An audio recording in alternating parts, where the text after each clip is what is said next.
अमरावती शहरामध्ये राजकमल चौक ते जयस्तंभ चौक दरम्यान उड्डाणपुलाखाली घुमंतू समाजाचे लोक वास्तव्य करत असल्यामुळे त्यांचा योग्य तो बंदोबस्त करावा अशा विनंतीचे निवेदन शिवसेना शिंदे गटाचे महानगर प्रमुख संतोष बद्रे यांच्या नेतृत्वात मनपा आयुक्तांना निवेदन देण्यात आलं। अमरावती शहरामध्ये मध्यवस्तीच्या व रहदारीचा भाग राजकमल चौक ते जयस्तंभ चौक याच्या दरम्यान घुमंतू समाजाचे लोक वास्तव्य करतात। मुळात ही जागा वास्तव करण्यासाठी नसून ही जागा शहरातील मुख्य बाजारपेठेचा मार्ग असून तेथे दिवसभर मोठ्या प्रमाणावर वाहनांची वर्दळ असते आणि त्यात हे लोक मोठ्या संख्येने त्या ठिकाणी स्वयंपाक करतात, तिथेच झोपतात, तसेच रात्रभर त्या ठिकाणी वास्तव्य करत आहेत। त्यांची लहान मुलं रस्त्याच्या आजूबाजूला भटकत असतात। त्या ठिकाणी भविष्यात मोठा अपघात होण्याची शक्यता नाकारता येत नाही।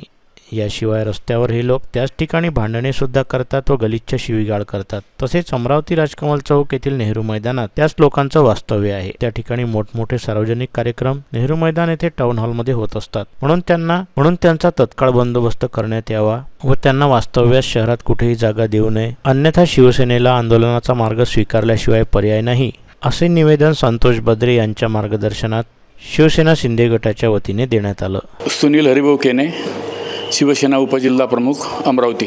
आम्ही या अगोदरही 2 आयुक्तांना या संदर्भात निवेदन दिलेलं आहे। ते निवेदन असं होतं की नेहरू मैदानामध्ये आणि अमरावती शहराच्या आजूबाजूला ज्या भटके लोक आहे ते लोक त्याच ठिकाणी त्या ठिकाणी ते राहतात, त्याच ठिकाणी झोपतात, त्याच ठिकाणी जेवण खावण करतात आणि त्याच ठिकाणी चौकात येऊन काही गाडीवाल्यांना पण ते भेटतात आणि त्यांच्या गाडीच्या काचाला ते खडूसुद्धा मारतात। अशा प्रकारचं निवेदन त्या भटके लोक या शहरामध्ये भरपूर आहे।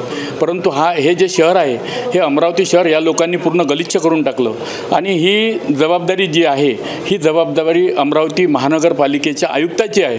आणि आयुक्त हे नवीन सचिन कलंत्री साहेब नवीन आले, त्याच्या अगोदरसुद्धा आम्ही निवेदन आमचे महानगर प्रमुख आदरणीय संतोषजी बद्रे यांच्या नेतृत्वात आमची या महानगराची सर्व मंडळी या ठिकाणी निवेदन देण्याकरता आले आणि ते निवेदन साहेबांनी स्वीकारलं आणि त्यांनी पण सांगितलं की आम्ही 2-3 दिवसात यावर निश्चितच कार्यवाही करू आणि त्यांची जागेची व्यवस्थासुद्धा आम्ही करू, अशा प्रकारचं आश्वासन आमच्या महानगराचे संतोष भाऊ यांना त्यांनी आयुक्त साहेबांनी दिले।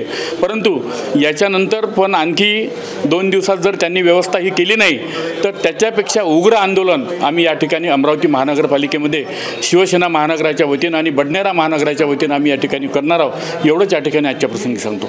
मी राम पाटील, युवासेना जिल्हा प्रमुख। आज आम्ही सन्माननीय आयुक्त साहेबांना भेटण्यासाठी आलो होतो। भेटण्याचा विषय होता अमरावती शहरातील महत्त्वाचा म्हणजे चौक असलेला अंबानगरीतला जो राजकमल चौक आहे, या ठिकाणी घुमंतू लोकांनी पूर्ण तो वेटीस धरून ठेवलेला चौक आहे। या चौकामध्ये इतक्या वेगळ्या प्रकारची घाण करून ठेवली आहे की म्हणजे आपल्या माता भगिनींना जर आपण अमरावती शहरातून बाहेर फिरायसाठी जर घेऊन गेलो, राजकमल चौकात जर का आलो तर तिथे थांबू शकत नाही, एवढ्या प्रकारचं गलिच्छ वास आणि गलिच्छ सगळं वातावरण करून ठेवलेलं आहे। परंतु आपले आयुक्त साहेब समजा पूर्ण अमरावती शहर स्वच्छ करण्याचं बोलत असतील तर महानगरपालिकेच्या हद्दीतला जो आहे समोरचा विषय तो स्वच्छ नाही आहे, तर ही अमरावती महानगरपालिका काय स्वच्छ करणार आहे? नंतर पूर्ण अमरावती शहर काय स्वच्छ करतील? समोरचा भागच स्वच्छ नाही आहे। आणि अमरावती शहरातली जे ठेकेदार जे लोक आहे ज्यांना ठेका देण्यात आलेला आहे, हे ठेकेदार ठेकेदारांना वारंवार ठेका देण्यात आलेला आहे आणि हे ठेकेदार वारंवार त्या अधिकाऱ्यांची दिशाभूल करतात आणि सगळं सुरळीत असल्याचं वातावरण दाखवतात। पण अशा प्रकारे कुठे सुद्धा योग्य वातावरण अमरावती शहरात याचं स्वच्छतेचं नाही आहे। याकरिता कुठेतरी त्यांनी तत्काळ लक्ष देऊन आणि अमरावती शहरातील महानगरपालिकेच्या हद्दीतील जो समोरचा ब्रिजच्या खालचा जो वातावरण आहे त्यांनी त्वरित स्वच्छ करावं।